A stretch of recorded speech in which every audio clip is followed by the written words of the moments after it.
एक विचार के तहत आज कहानी का शीर्षक है अर्धांगिनी।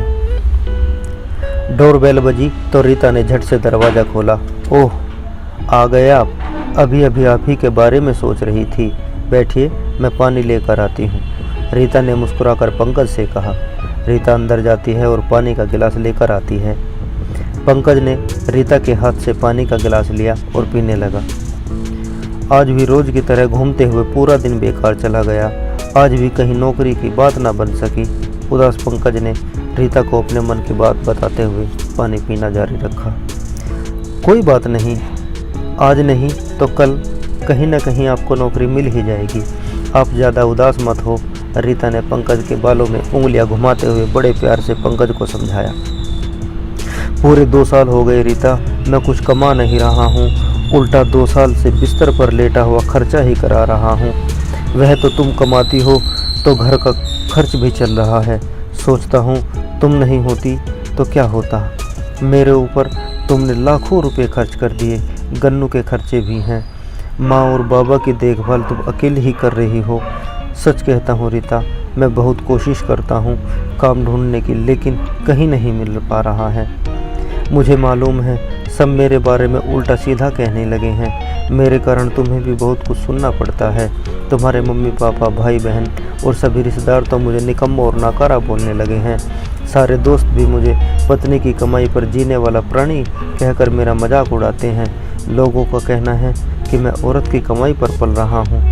पंकज बहुत उदासी के साथ अपने मन की बातें रीता को कहता जा रहा था कि अचानक रीता ने पंकज के होठों पर अपनी उंगलियां रखते हुए पंकज को चुप कराते हुए, ऐसी बात क्यों कह रहे हो? क्या आपसे किसी ने कुछ कहा है? मेरे मुंह पर भले ही कोई कुछ ना बोले रीता, लेकिन मुझे सब पता है लोग मेरे बारे में क्या क्या बोलते हैं। लेकिन मैं क्या करूं रीता, लोगों की नौकरियों के लिए मारामारी है, जिसके चलते कहीं भी नौकरी करना मुश्किल हो रहा है। मेरी मानो तो आप नौकरी का चक्कर ही छोड़ दो, रीता ने पंकज की ओर देखकर प्यार भरे लहजे से समझाते हुए कहा। नौकरी ना करूं तो क्या करूं? पंकज ने सवाल किया। कोई भी छोटा मोटा बिजनेस कर लो और आप कर सकते हैं। आप बहुत अच्छे सेल्समैन हैं। सेल्स का हुनर जिसके पास होता है वह कुछ भी कर सकता है, रीता ने पंकज से कहा। पागल हो गई हो? बिजनेस करने के लिए पैसा लगता है। मेरी बीमारी के चलते तुम्हारी सारी सैलरी घर में ही खर्च हो जाती है। तुम्हारा ईपीएफ तक के पैसे तो मेरी इस बीमारी में लग गए। तुम्हारे गहने भी गिरवी रखे हुए हैं। मेरे पास पैसे आए तो सबसे पहले उन्हीं को छुड़वा लूँगा। इतना तो कोई किसी के लिए नहीं करता जितना तुमने मेरे और मेरे परिवार के लिए किया है, दुखी मन से पंकज ने रीता से कहा। बस अब और एक लफ्ज़ आगे मत बोलना, रीता ने पंकज से कहा। क्या यह घर मेरा नहीं है? अर्धांगिनी हूँ तुम्हारी।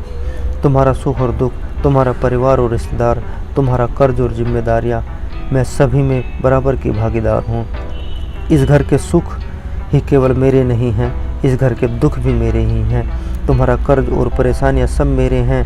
तुम्हारी खुशी और मान सम्मान के लिए मैं कुछ भी कर सकती हूँ, किसी भी हद तक जा सकती हूँ। तुम्हें याद हो न याद हो, लेकिन 7 फेरों के 7 वचन मुझे बहुत ध्यान से, बहुत अच्छे से याद हैं और उन्हीं को मैंने आज भी निभा रही हूँ और जीवन भर ईमानदारी से निभाती रहूँगी।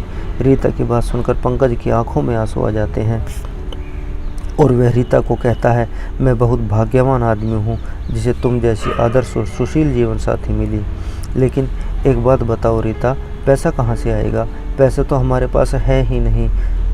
कौन कहता है हमारे पास पैसा नहीं है? मैं बहुत ईमानदार हूँ, मैं बहुत अमीर हूँ, मेरे पास बहुत पैसे हैं, रीता ने मुस्कुराते हुए पंकज से कहा। पंकज ने आश्चर्य से पूछा, कहाँ है पैसा? रीता ने प्यार से पंकज की ओर उंगली करते हुए कहा, यह मेरे सामने खड़ा है ना मेरा रिजर्व बैंक। क्यों, अब मुझे बेचने का विचार है?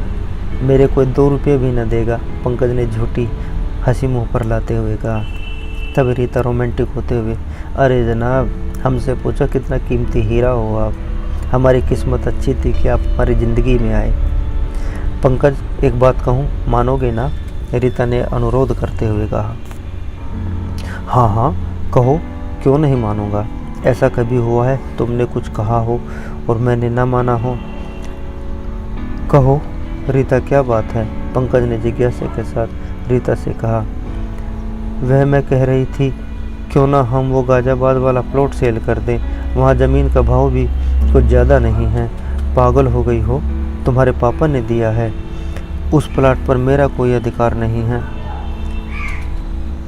जो प्लाट मेरा नहीं है उसे कैसे बेच दूं?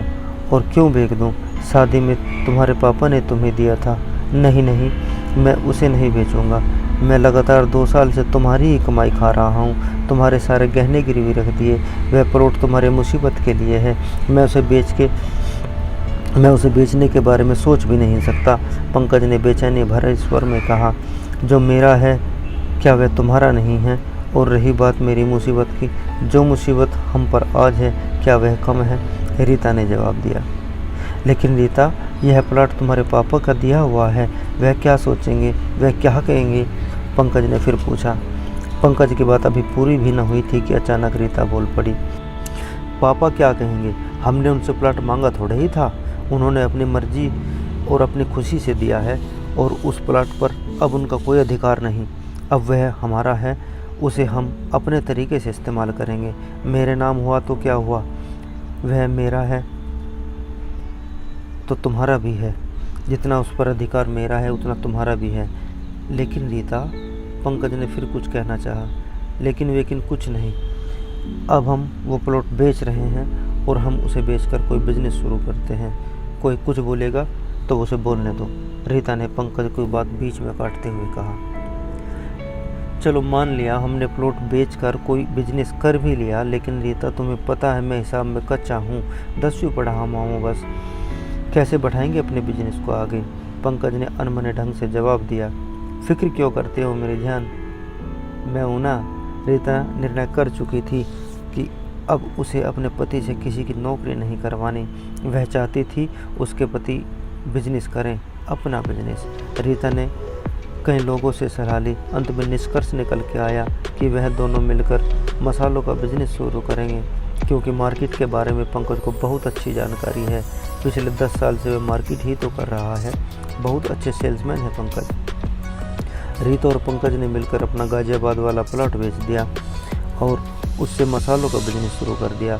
शुरुआत में बहुत परेशानियां आई, जिनसे पंकज अक्सर घबरा जाया करता था, लेकिन रीता अपनी समझबूझ से सब कुछ नॉर्मल कर लेती थी। 2 साल के बहुत कम समय में ही उनका यह छोटा सा बिजनेस अपने दिल्ली शहर के साथ साथ आसपास के प्रदेशों में भी फलने फूलने लगा। कल तक जो लोग पंकज को बुरा भला कहा करते थे, वो लोग जो पंकज की बुराई किया करते थे, वही लोग आज पंकज को आदर्श के रूप में देखने लगे हैं। रीता भी अपनी नौकरी छोड़कर पूरा समय पंकज के बिजनेस को देख रही हैं। रीता ने पत्नी को अर्धांगिनी कही जाने वाली बात को सिद्ध कर दिया है। आज रीता और पंकज एक संपन्न जीवन जी रहे हैं। कहानी कैसी लगी दोस्तों? पसंद आई हो तो लाइक